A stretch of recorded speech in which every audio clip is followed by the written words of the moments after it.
What is going on, everybody? Welcome to a special recruiting chips edition of Coach and the Couch Potato. Obviously, I'm Jeremy the Couch Potato. Opposite side of the screen, we got Coach Slate. We wanted to hop on here and give you guys a little bit of recruiting info. There has been a lot going on in the last week. You know, we're still focused on obviously the class of 25. There's a lot of moving parts there. We hit a couple weeks ago on Jaden Ricketts in the class of 26. Uh, big news out of Columbus yesterday morning, though. David Sanders showed up on campus for an unofficial visit. So that means it was on his own dime. We had heard rumblings of committed cornerback prospects, but I don't think anybody had David Sanders showing up on their bingo card. No, when I saw that on X, I was just like, "What is this? Is this real?" Like, Right. and then what really hit me was like you just said, it's an unofficial visit, so it's on his own dime, and I was just like, "Uh-oh, all right, so we might actually be in this thing." Yeah, and there was a lot of info that trickled out real quick too. Wilfong, of all people, who is kind of the godfather of recruiting. He's like, this isn't an NIL bag chase or trying to get Tennessee to up their offer. This is a very real visit. And then he finally, after the game yesterday, went out and said he got word on Wednesday, not about the visit, but that this entire recruitment might be shifting toward Ohio State. Yeah, Um, this is big, y'all. This is the number one tackle in the country, top 10 player consensus. A kid that would probably walk in and start next year, given the roster to Ohio State.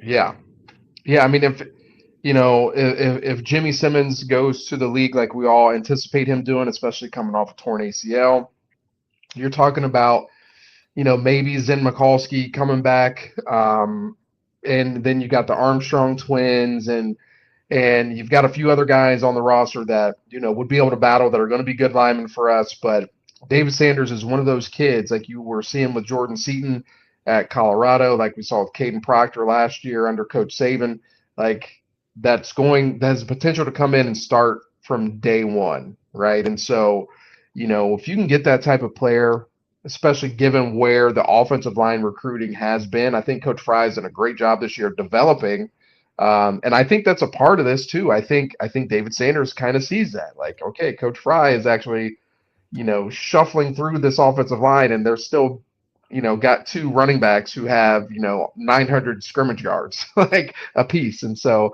they're figuring out a way to get it done. So man, this is huge. I'm geeked up, man. I hope fingers crossed that this works out because this will be big.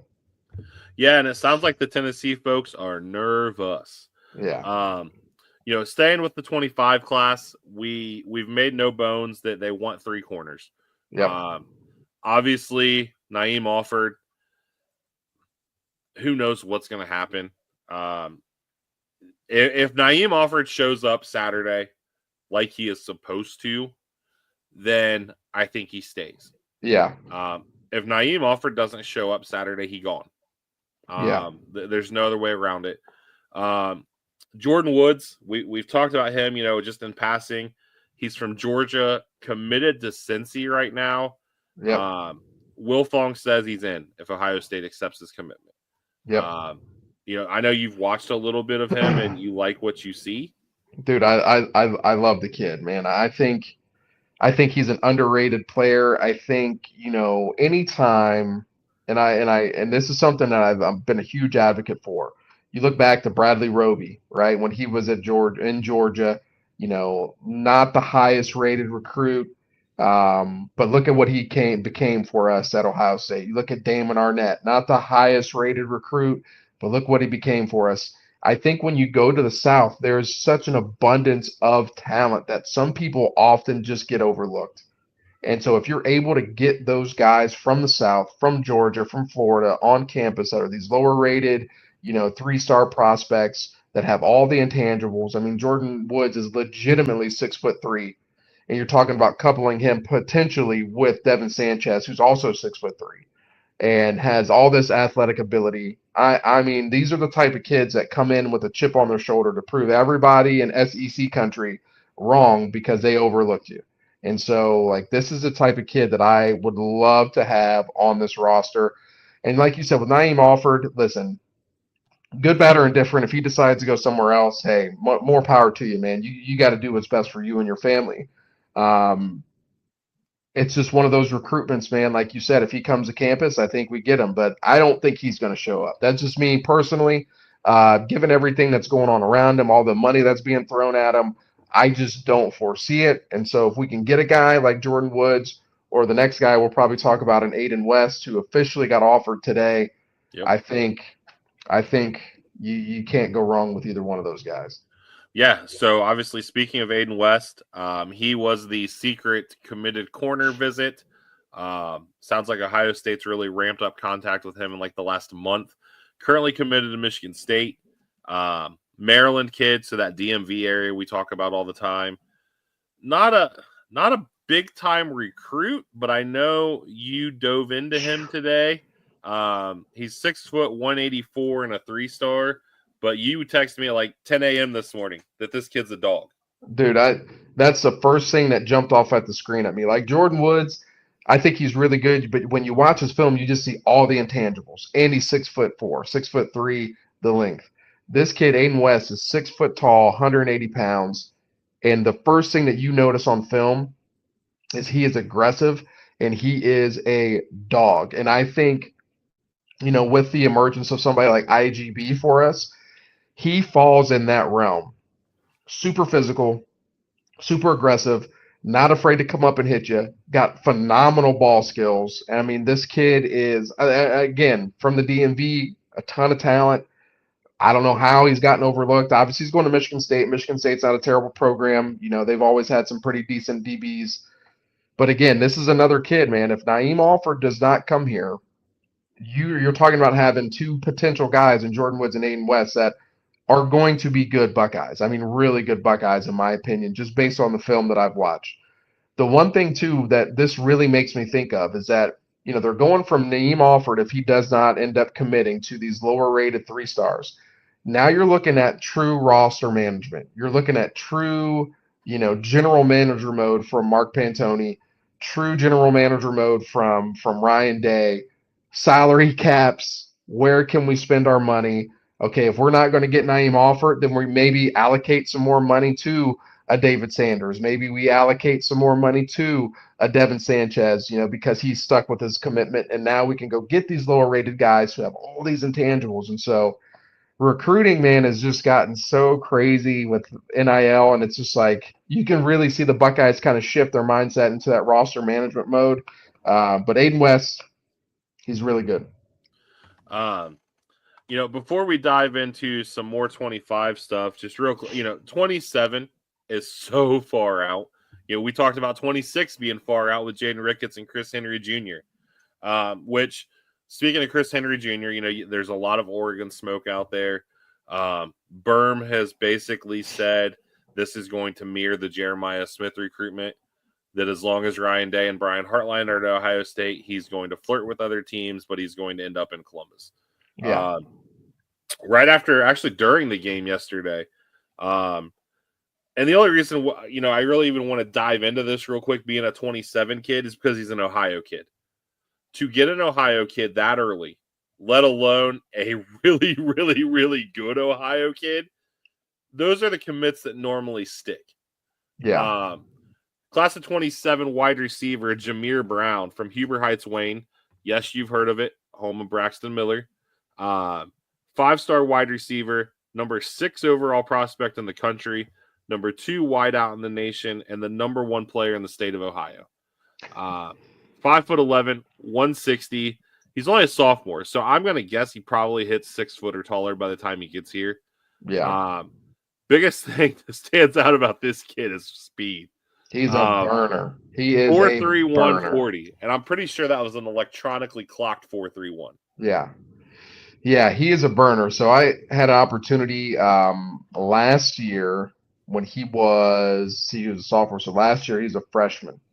We scrimmaged when I was a defensive coordinator at Findlay High School. We scrimmaged Huber Heights Wayne, and they went to spread offense, and they had this receiver that everybody was raving about. And I'm like, oh, cool. I see him, and he has elite speed. You could tell then he looked like a freshman, but that speed jumped off, and it was like, thank God this is a scrimmage, because we would have had the game plan for this kid. And so, I know some people in that area, some coaches. One of my former college coaches at Huber Heights Wayne, and they rave about the kid. And he's like the type of kid that you want in your program. And so, listen, for him to feel comfortable enough to jump on board, like knowing that this is what he wants, like shout out to him and shout out to his family. The Buckeyes will take care of him. If his recruitment sticks, which I think his commitment sticks, which I think it will. But yeah, this is a kid who has um, I'm going to go out on a limb, but he's got some Ted Ginn comparisons for sure. Awesome. So circling back, to the 25 class, this weekend is going to be massive recruiting wise. I think you're going to see some surprise visitors. Berm has kept, and Berm's the only one that has kept adamantly saying Micah DeBose is still in play. If Micah DeBose shows up on campus on Saturday, wow. Yeah. You saw Mr. Sanchez, Devin's dad, tweeting to Dorian Brew today. It's about to get real wild. So just looking over this visitors list for this weekend, we got Captain Buckeye, as we'll call him, Tavion St. Clair, who it was so cool to see him get some FaceTime on Big Noon yesterday. Yeah. The New Jersey boys, Desi Jones and Quincy Porter, will be in. Carter Lowe's coming in. Jarquez Carter, if he really makes it to campus, that's a big one. That's another kid who's been on flip watch, gives you one more chance to submit things. TJ Alford, another guy who the pundits are starting to say the fact he hasn't flipped yet is a massive tell on how good James Laurinaitis is. Yeah. Naeem Alford, like I said, we'll see. Deshaun Stewart, Devin Sanchez. Then we have two official visitors, and these are both huge. Not just in stature, but huge as far as the roster goes. The much talked about Jakeem Stewart. Yeah. Last official visit he's taking. He wants to enroll early, I believe, even. LSU pundits are starting to say he's leaving the state. That takes you to OSU, Oregon, USC. But there's talk that he wants a massive number. Oh, yeah. And OSU's not going to do it for a kid coming out of high school. Yeah. The one that intrigues me actually more than Jakeem Stewart is UCLA commit Epi Citinelli. Oh, yeah. I saw that. I'm a big fan of Polynesians. Former Buckeye Scott Turner is from Hawaii, so he really got me linked into like Polynesian culture when it comes to football. Yeah. These dudes are violent. This is a top 10 kid in the nation, number 9 in California. Was at Bosco, and then went to Rancho Cucamonga this year. Okay. I'm sure that's the diligence. They want another edge, but also with the whole Zahir Mathis decommitment, the possible London Merritt decommitment, there's a lot of parts there. A lot of parts. And listen, on the show we've given Coach Johnson a few side eyes and rolled our eyes a little bit at times, but the one thing that you can't talk about is the way that he recruits. He does have a process in which he does it, but the relationships that he builds are genuine and they're real. And so for these kids to feel like they should come to campus, sit down with him, to me tells me a lot about where we stand in those recruitments. And so Coach Jay, good, bad, or indifferent, man, he is the GOAT when it comes to relationship building. And so the more of these top-notch defensive linemen we can get on campus, the better. I listen, I will take anybody from the Polynesian culture on our roster. And, obviously we had Tommy Togiai, Haskell Garrett. We've had obviously JT. And so like the more we can get, the better, man, because Yes. that the toughness and the mentality that culture breeds is just phenomenal. And so I'm always a big advocate of bringing that type of family culture, faith-driven culture to the roster for sure. Yeah. Uh, I mean, there's a plethora of 26 kids, but just a few of them really to hit on, without diving too far. Uh, Glenville linebacker Sincere Johnson, who started getting crystal balls already. It's really early for a Glenville kid to commit, so I don't think anything's imminent there. Yeah. Albert Hill, that is a name you are going to hear a lot about until he hopefully becomes a Buckeye. Yep. Um, Albert the Hill he's a stud, man. He's a stud. The Harris brothers, D lineman from North Carolina. Pay attention there. I think there's some serious stuff there. I mean, like I said, we could go down this list, but there's a lot of names there that'll never be Buckeyes. And Jameer Brown is slated to be on campus as well. But yeah, I mean, that's kind of the gist of things. But I mean, what do you, out of all the names we just talked about, who's the most important this weekend, real quick? Man, I think getting those guys like the TJ Alfords on campus is paramount. I think, getting those guys who may be on flip watch, like you said, getting those guys back on campus is vital because with it being late, with a lot of people wanting to early enroll and not wait until February, let's say we do have a few guys decommit. Now you're in a position where you're playing catch up, right? And so that is where I think it's extremely important that we get these guys back on campus just so they know like that they are a priority for us and let them know the plans that they have for us or that we have for them. The other thing too that I like the fact that we're not going to throw an obscene amount of money at Jakeem Stewart, right? I think this is a perfect opportunity to lay out a plan for him. Similar to what we have with Edric Houston, you are one of the top priorities we have, right? You reclassify. We think you can be a dude for us. This is the plan that we have for you. This is how we're going to compensate you. Know that we're not budging off of this, though. We're selling you more than just this. We're selling you our culture, our development, all these things. I think it's important for guys like Jakeem Stewart and their family to see that because I think the Buckeyes do NIL the right way, and I think they do it the best way in the country. I know it sounds like a complete homer, but I just think that they are doing it the right way, and he will be compensated.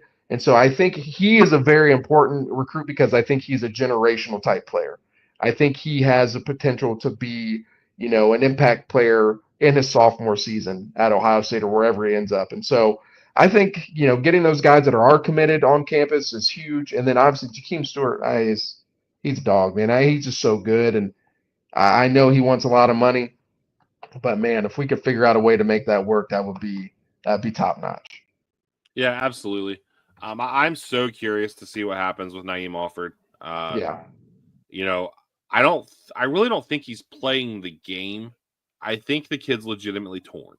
Yeah. Same thing with TJ Alford. Right before we came on, we're recording this on Sunday night.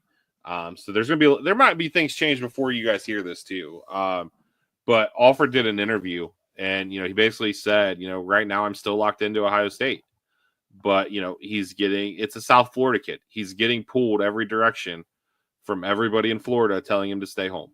Yeah. I'll be interested to see what's there. Sounds like Ohio State's willing to play ball and change the NIL structure a little bit because they really want him in the class. Yeah. And then obviously I'm going to be really interested to see as this week goes on what mystery names pop up. Yep. What we said 10 minutes ago, if Micah DeBose shows up, wow. That'd be big. There's some serious interest. If Dorian Brew somehow shows up, kudos to the Sanchez family if that happens. Yeah. I think, I called my shot in August that I thought we'd flip Trey McNutt. That's not happening. Yeah. And the more tea leaves you read, I'm okay with it. Yep. Not to bash on the kid, but go do you. Your dad should have won the Heisman when he was here. Gosh. And, he's a fantastic coach now. Yeah. But, yeah, lots of moving parts. And then obviously, post-signing day, we'll dive into recruiting a little bit more. We're not insiders. We always say that. But in this situation, we're literally relaying things that most of the people that listen to this podcast don't know. Yeah. Because, they save it for us to tell them. So yeah, we will do a post-signing day recap because we're going to have a little bit of downtime, in between games. But, yeah, we'll keep bringing you some recruiting chips. And as always, thank you guys for the support. Thank you to the Barn and Cornerstone. And we will see you guys later.